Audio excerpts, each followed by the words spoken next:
Hi, I'm Pam, and this is my monthly update video letting you know everything that I was up to in the month of October. So first of all, I want to say a big thank you to everyone who supported the fundraiser that I was doing for the month. I was raising money in support of the Indian Residential School Survivors Society. As of recording this now, we've raised $1,685. I'm hoping to raise a little more for a goal of $2,000 when I stream on Halloween. So hopefully that will go up a little bit more. But thank you so much to anyone who has already given some money. That was very, very much appreciated. I had a podcast appearance in October on the Retro Rewind podcast, and this was a really fun time with a great group of guys talking all about retro games, what we've been playing, how we define retro in our own ways, looking at games that had come out sort of that week or the month that we were recording, reflecting a bit on those, taking some questions and things. It was a really fun podcast. It is a video podcast as well as audio, so I will link you to that YouTube video if you want to check that out. I also was on Lady Decade's channel just a couple days ago. She is a YouTuber who focuses on retro gaming history, mostly on obscure things, obscure consoles, canceled games, things like that. And for her Halloween special, she did a video on the canceled Castlevania game for the Dreamcast, and she asked me to be a part of it in helping present some of that information. So if you want to check that out, I will also link there, and please go check out Lady Decade and give her a subscribe if you haven't already. Now let's move on to the shout out, and my shout out this month is DisposedHeroVGM. This is a video game music cover channel that I really love.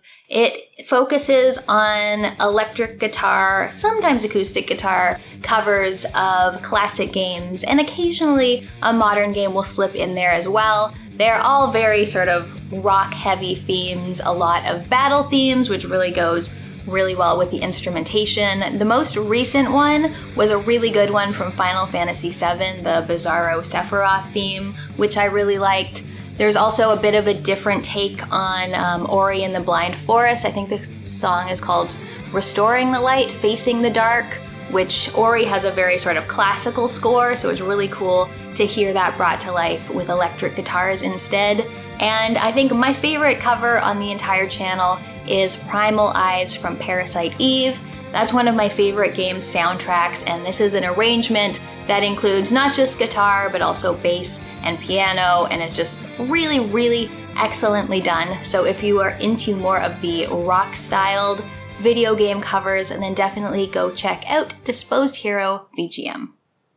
So now I'll just talk about some pickups I got in October. There's just a few things here, some newer games as well as some vinyl.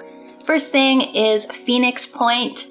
This is a game I was looking forward to because I believe it's from a lot of the people who made XCOM. Based on the interface and everything at the start of the game, it's very familiar if you've played the newer XCOM games, but a bit of a different concept behind it. I haven't played too much yet, and of course it came out on Game Pass like immediately after I bought this, which, I mean, I'm glad it's on Game Pass, but I wish it came out before I bought it. But I just have to say that on my Series X, it plays very well, but I also tried it on my Xbox One S, and I have to say the performance is not very good. The load times are extremely high, and it was just very sluggish to play, so this is definitely one I'll only be playing in the living room where the Series X is, so your mileage may vary depending on what console you have. Also got a couple Switch games, Metroid Dread, of course, which I'll talk about a little later. I also just got this. This is The House of Fata Morgana, and this is a visual novel that I've heard good things about. It's sort of like dramatic and spooky-ish from what I've heard. It just sounded really good, and the physical edition wasn't all that much more expensive than the digital edition on Switch, so I picked this up. Looking forward to trying it. I also got a couple vinyl. First thing is Shovel Knight, and this is something that I ordered in January. It took a long time to get here, but it's finally here. Happy to have it. It's such a fantastic sort of chiptune soundtrack, and I love Shovel Knight, the game, as well. And then the other one I got, which was a bit of a whim, someone posted it on a Facebook group that I'm in, and sort of just brought it to my attention, and that is Timespinner. And Timespinner is a lovely little Metroidvania, very much in the vein of the Castlevania games. And the soundtrack is sort of the same vibe as well. It's a good soundtrack. Honestly, I really want the Symphony of the Night vinyl, but it's not being sold anymore. So I did kind of get this because it was available, and it's at least kind of the same vibe, but it's a very good soundtrack as well, and it was not too expensive, which is very nice. So when it comes to games I played, I went through quite a few games this past month. The first thing is the Dagger of Amon Ra, which is a Laura Bow game by Sierra. I played this on stream over the course of, I think, 3 days, and I really like the sort of concept, the plucky southern heroine who is going to be a journalist, and people just start dropping dead all around her as a series of murders take place. I think I might actually do a review on this. I haven't quite decided yet, but it's got that Sierra logic and that Sierra punishment. I actually feel like if I was playing this on my own rather than in stream where I was like chatting and having fun with people, I probably would have got more frustrated. Like when you walk into a doorway and get killed by bats, it might have been more frustrating if I was alone, whereas it was kind of funny when it happened on stream. So I think I'm going to review that, so I'm not going to say too much about it now. I also finished off Strider on Xbox. I believe this game first came out in like 2013, 2014. It is a Metroidvania style game where you're a ninja, and I overall quite liked it. It's got very fast, fluid movements. One thing I really like about it is that right from the beginning, Strider can basically climb anything. So we can climb up walls and hang from ceilings without needing any special abilities in order to do that. And overall, I liked it. I did find the map was quite segmented, so you're going on different, different separated maps, which I'm not the biggest fan of. That sort of makes me less want to go back and explore to get upgrades and things. But generally, it was a really fun game, some very good boss fights, and just nice fluid controls. So on the Metroidvania ranking, I already ranked it even though I hadn't finished it, but I would stay with my B ranking that I gave it. I started playing a game called At Dead of Night on stream, which is a spooky FMV game. You're sort of trapped in a haunted hotel with an owner who seems to probably be a mass murderer, and you have to go around all the hotel rooms, find clues, put together ghost stories, things like that. The FMV is really well done, and I liked that component of it, as well as the puzzle-solving component, but it's also a bit of a hide-em-up game, so as you're going through the halls, this guy's sometimes chasing you, and you kind of hear his footsteps, and you have to hide in closets until he goes away, and that kind of game just isn't really my favorite kind of game. I don't really like the hiding or the jump scares when you get caught. So while I think it's a decent game, and if that's the kind of game you like, you might want to check it out, but I ended up retiring that one because I knew it wasn't something that I would play on my own. I also played a nice little point-and-click adventure game called The Sundew, and this is interesting because it was basically made by a one-woman team of developer, and this is a sort of cyberpunk story. You play a, what's the word? Oh my god, it's like not a robot, like a cyborg.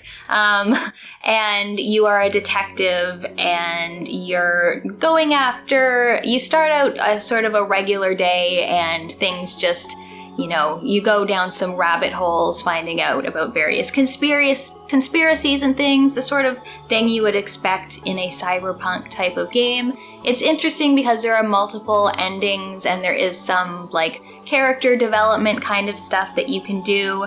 I found overall the puzzles were pretty good, though I did really get stuck on one at one point. It seemed like a bunch of people got stuck because there was discussions in the Steam forums about how to get past that place. But other than that one thing, I thought it was good. I really liked the puzzles and the writing. It was on the shorter side, which I don't mind, but I feel like the story could have been a little bit more fleshed out with a little bit more length to the game. But it looked very nice, and overall, I quite enjoyed it. Also, since I played and reviewed Star Ocean Second Story, I decided to finally start up First Departure, which I have on Switch, and it's incredible how they basically stole the UI and everything from the second game in order to remake the first game, because I did go and check out the Super Nintendo version of the first game, and like the interface is completely different from what it is as the remaster version. And overall, I thought it was just okay. It's on the shorter side, which again, don't really mind, but I didn't find you really got to know the characters all that well. It has that private action system the Second Story has, but the private actions seemed a little more base level, like maybe I just wasn't finding them, but there were less that seemed sort of really deep that let you in on what all the characters were thinking and let you get to know them more. The combat was very nice and smooth. The combat encounter rate was a little bit ridiculous and sometimes I got tired of it, but it was fun combat on the challenging side, just like Second Story was, so I really liked that part. I didn't like how they changed the cooking and the crafting. One thing I talk about a lot is the little like animation as you're cooking something and you can see what it might be, and they took that away and just basically flashed whatever you make up on screen, and just that little change just makes me not want to participate in the crafting as much. So it was a decent game. The story was fine, the combat was decent, but doesn't quite live up to Second Story, but overall it was alright. The second Metroidvania I finished in October was Guacamelee, and I really love how bright and cheerful this game is. It just has such a different environment than most games of that subgenre. They can tend to be a little on the dark and grim side, so it was nice to have just like bright colors and cheerful music to go along. I really liked this. Again, a bit of a segmented map, not one I was super interested in collecting everything there was to collect, but just going through the sort of main path and occasionally going off to find a little secret was a lot of fun. I really liked the abilities. It's actually really strange how people find different things difficult. I heard a number of people recommend Guacamelee as an easier Metroidvania, and I didn't find it all that easy. Like, I found some of the fights, some of the sort of arena battles, and some of the platforming challenges were actually quite tricky. There's this ability you have to sort of change from the world of the dead to the world of the living, and platforms will change as you do that, so you need to not only worry about jumping or like uppercutting to get extra height on your jump, but also in changing platforms as you go. And I found a bunch of those on the trickier side. So it was a lot of fun though. I was very happy to finally beat that one, and again, I had already ranked it before I finished it, but I would stay at a B. Continuing on with the spooky games that I was streaming in October, I played a game called Anatomy by Kitty Horror Show, and this is a sort of short experimental horror game about a house. And I don't want to say too much about it, but it plays on your house being like your home, your sense of comfort, and making you sort of question that and like what the house really is. And it makes really good use of sound, first of all, and also just sort of like weird glitches in the game and sort of playing the game a few times and seeing how things progress, and overall I really liked it. It was quite unsettling and spooky, and I'm honestly glad that I played something else between that and going to bed, because it was quite unsettling. But yeah, I definitely recommend that if you are interested. The whole experience is maybe an hour if you're into just sort of surreal, disturbing, not really jump scary or anything, story-based horror games. Really, really good. I also played through the game Lorelai by Harvester Games, and you might have heard me talk about the game The Cat Lady before. Lorelai is the third game in the series, of which Cat Lady is the second, and the first one is Downfall. And this is very similar. It's basically a point-and-click horror adventure game, and it's really good. It's very talky, like there's a lot of dialogue in it, but it's about a girl who dies and tries her hardest to come back. There's a lot of like abuse situations in it, so definitely content warning for various types of abuse and things. Check out the Steam page before you buy it if you want to play it. But I found it really good. They took this sort of art style from The Cat Lady and just like vastly improved it. Like you can still tell it's in the same series, but it has some really cool effects in how they present the game that I really, really liked. I liked the story overall, and the puzzles were nice in that they were very logical and I never found myself getting stuck on them. I don't think I liked this one quite as much as The Cat Lady. That's sort of still my favorite of the series, but it was a nice way to wrap things up. I don't particularly think you need to have played the other two to enjoy this, although there are definitely things, callbacks that you will recognize more if you have played them. A game I ended up giving up on midstream is Elvira, Mistress of the Dark, and I was really excited to play this, and it just wasn't anything like what I imagined it would be.